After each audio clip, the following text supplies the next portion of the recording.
สบายดีพี่น้องปองปายจอยกำลังแต่งหน้าท่าปากกันเลยพอไปเลยแต่งหนาวงานบ้านเคยหละ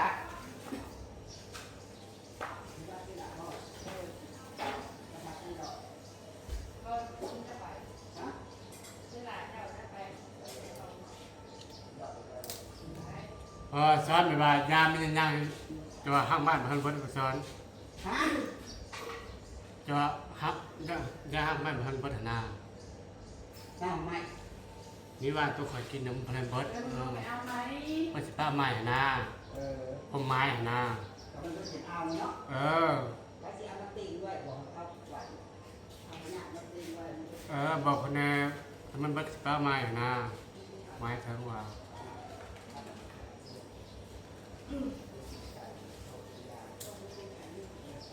จำบทไปบทสอน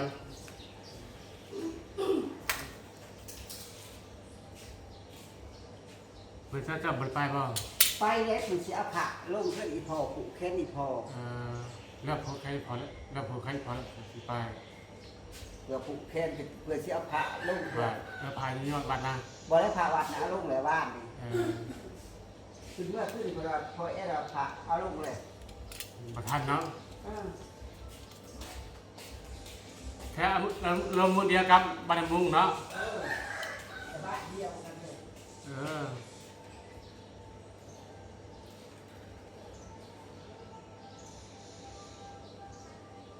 ต้องการปีใหม่เนาะ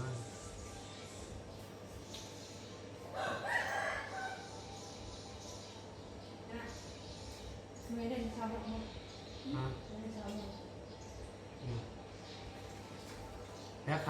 ขาไก่แล้วไม่ใช่จ่ายนะไก่ไม่ได้ใช้เอาเศร้าต้องเศร้าอะไรเป็นเสาก็เห็นเอาเลิศๆเลยเฮ้ย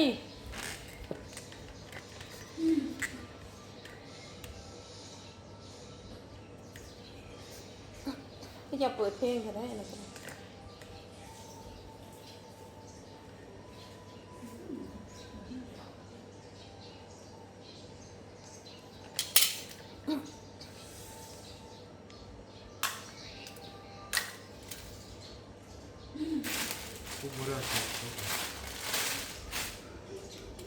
มึงจะตัวไหนเมื่อกี้กินว่าทำถือปลากระดาษมากินคอยกินเรื่อยๆห้องบริปาเลยกินเรื่อย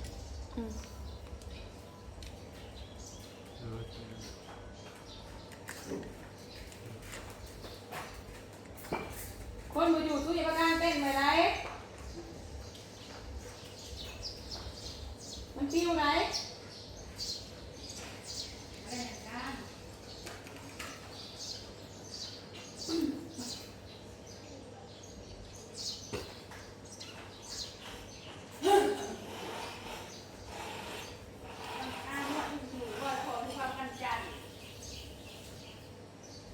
บอลชุดจีบ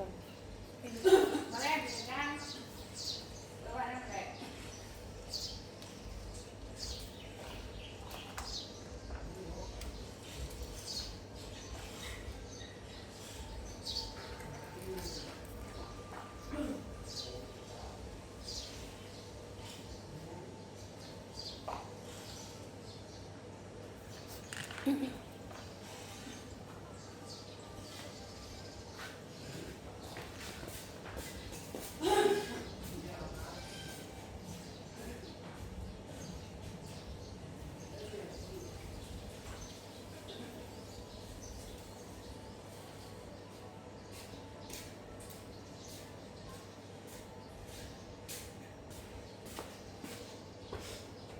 ไอ้นั่นซอสตัวไหนตัวเดียว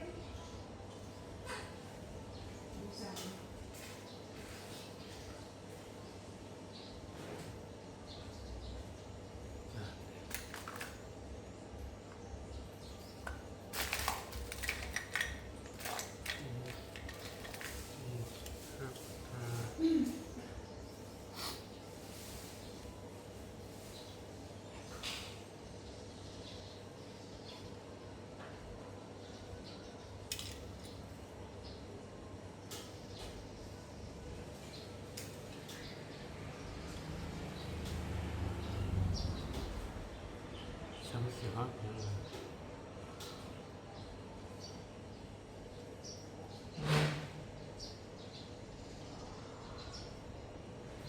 การปีมา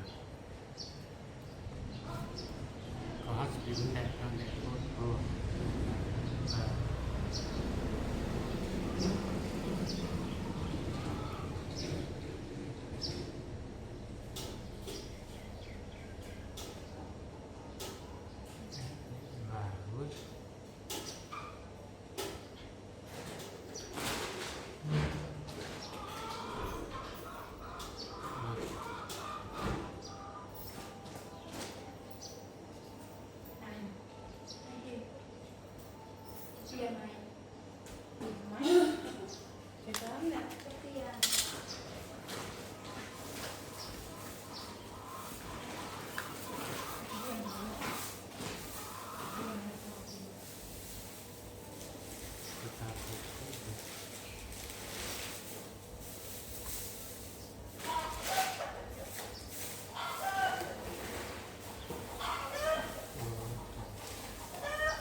มีลูกหูนะ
เจ้าที่ว่าเราเศร้าเนาะ 11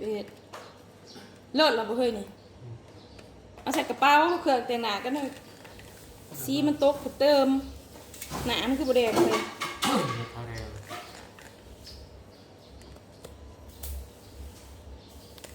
เป็นไรพี่น้องมาพบกันในคลิปหน้าเลยจ้า เ